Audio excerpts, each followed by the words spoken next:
வணக்கம். இன்றைக்கி நம்ம மகாநதி சீரியலில் என்ன நடந்தது அப்படின்னு பார்ப்போம். நான் சீரியலை பார்க்கும்போது சீரியலாக பார்க்குறேன். சீரியல்னால் தெரியுமா உங்களுக்கு? நிறைய எபிசோட்ஸ் உள்ள ஒரு சீரியலாக பார்க்குறேன். அந்த சீரியலில் ஒரு ஆக்ஷன் என்னவா மாறும் அப்படிங்கிறத நான் பார்க்குறேன். அதான் பேசுகிறேன் நான். எனக்கு இன்றைக்கி நிறைய கஸ்டமர்ஸ் வேணும், நிறைய பேர் வேணும், பார்க்கணும் அப்படின்னு நினச்சின்னா நான் அந்த பீகாவோட காதலை பற்றி பேசுகிற எனக்கு சந்தை. எனக்கு ஒன்றும் பிரச்சனை. நான் ஒரு 500 பக்கம் கவிதை எழுதுனேன் நான். அதனால் எனக்கு எழுதுறது ஒன்றும் பெரிய கஷ்டமே இல்லை. ஆனால் ஏன் பேசுகிறேன் அப்படின்னா, சீரியல் மனுஷருக்கு என்ன 10 பைசா பிரயோஜனமாக இருக்குன்னு நினைக்கிறது தான். அதனால தான். அதுக்காக நீங்கள் பொம்பளையில் பார்க்குறது இல்லை, பொம்பளையில் பார்த்தா உங்களுக்கு பிடிக்கல, பொம்பளையோடைய வளர்ச்சி உங்களுக்கு பிடிக்கல அப்படின்னு பேசுனீங்கன்னா அது ஏன் தப்பு இல்லைங்க, உங்கள் தப்பு. ஏன்னு கேட்டால் நீங்கள் சினிமாவை பார்க்குறீங்க, நான் சீரியலாக பார்க்குறேன். சீரியலுங்கிறது தொடக்கத்துலேருந்து முடிகிற வரைக்கும் அப்படிங்கிறது தான் விஷயமே. பாட்டி சொல்கிறாங்க, என்னடா நீ பாட்டில் விட்டு போகிற, நீ பாட்டில் விட்டு போனால் நீ தொடங்கின கம்பெனி அதெல்லாம் அது நடக்கும் அப்படிங்கிறாரு. என்ன கேவலமான ஒரு சிந்தனை அப்படின்னு யோசிப்பாங்களேன். பிள்ளை பத்துக்கிறதும் ஒரு கம்பெனி ஆரம்பிக்கிறதும், பிள்ளை பத்துக்கிறதும் ஒரு பிஸ்னஸ் ஆரம்பிக்கிறதும், பிள்ளை பத்துக்கிறதும் ஒரு இஃபர்ட்டை போட்டு முழுசாக ஒன்று ஆரம்பிக்கிறது ஒன்று.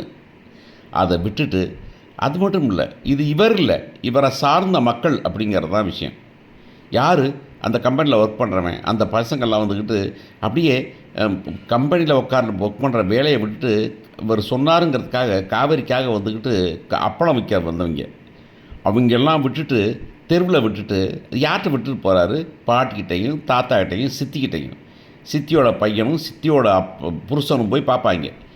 எவ்வளவு முட்டாள்தனமான சிந்தனை அப்படிங்கிறது தெரியாமல் மீக்கிஃபிகேஷன் சொல்கிறாங்க. என்ன சார் இப்படி நீங்கள் பாட்டில் சொல்லிட்டீங்க, நீங்கள் பொம்பளைங்களோட ஏங்க நாங்கள்லாம் நீங்கள் தொடக்கத்துலேருந்து நீங்கள் யோசிச்சு பார்த்தீங்கன்னா சீரியலை பார்த்தீங்கன்னா பொம்பளைங்களோட ஆதரவுக்காக, பொம்பளைங்களுக்காக பெண்கள் விடுதலை பெறுவோம்னு சொல்லக்கூடாது, விடுதலைங்கிறது அவங்க கையில் இருக்குது அப்படின்னு சொல்கிறவங்க நாங்கள். நீங்கள் என்னையே கமெண்ட் பண்ணுறீங்க அப்படின்னு கேட்குற மாதிரி இருக்கிறது.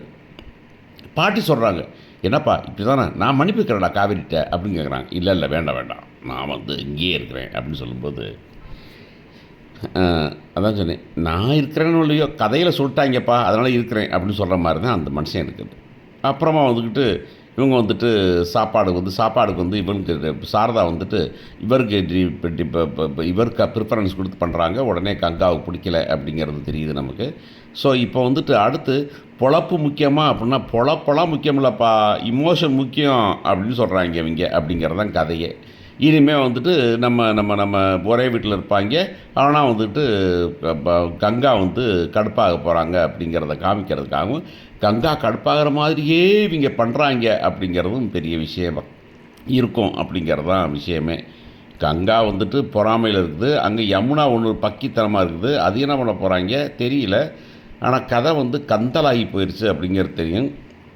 யாரோ ஒருத்தர் சொன்ன மாதிரி என்னை விட்டுட்டு போயிடலாம் அப்படின்னு தோணுது, ஆனால் விட்டு போக முடியாதுங்க.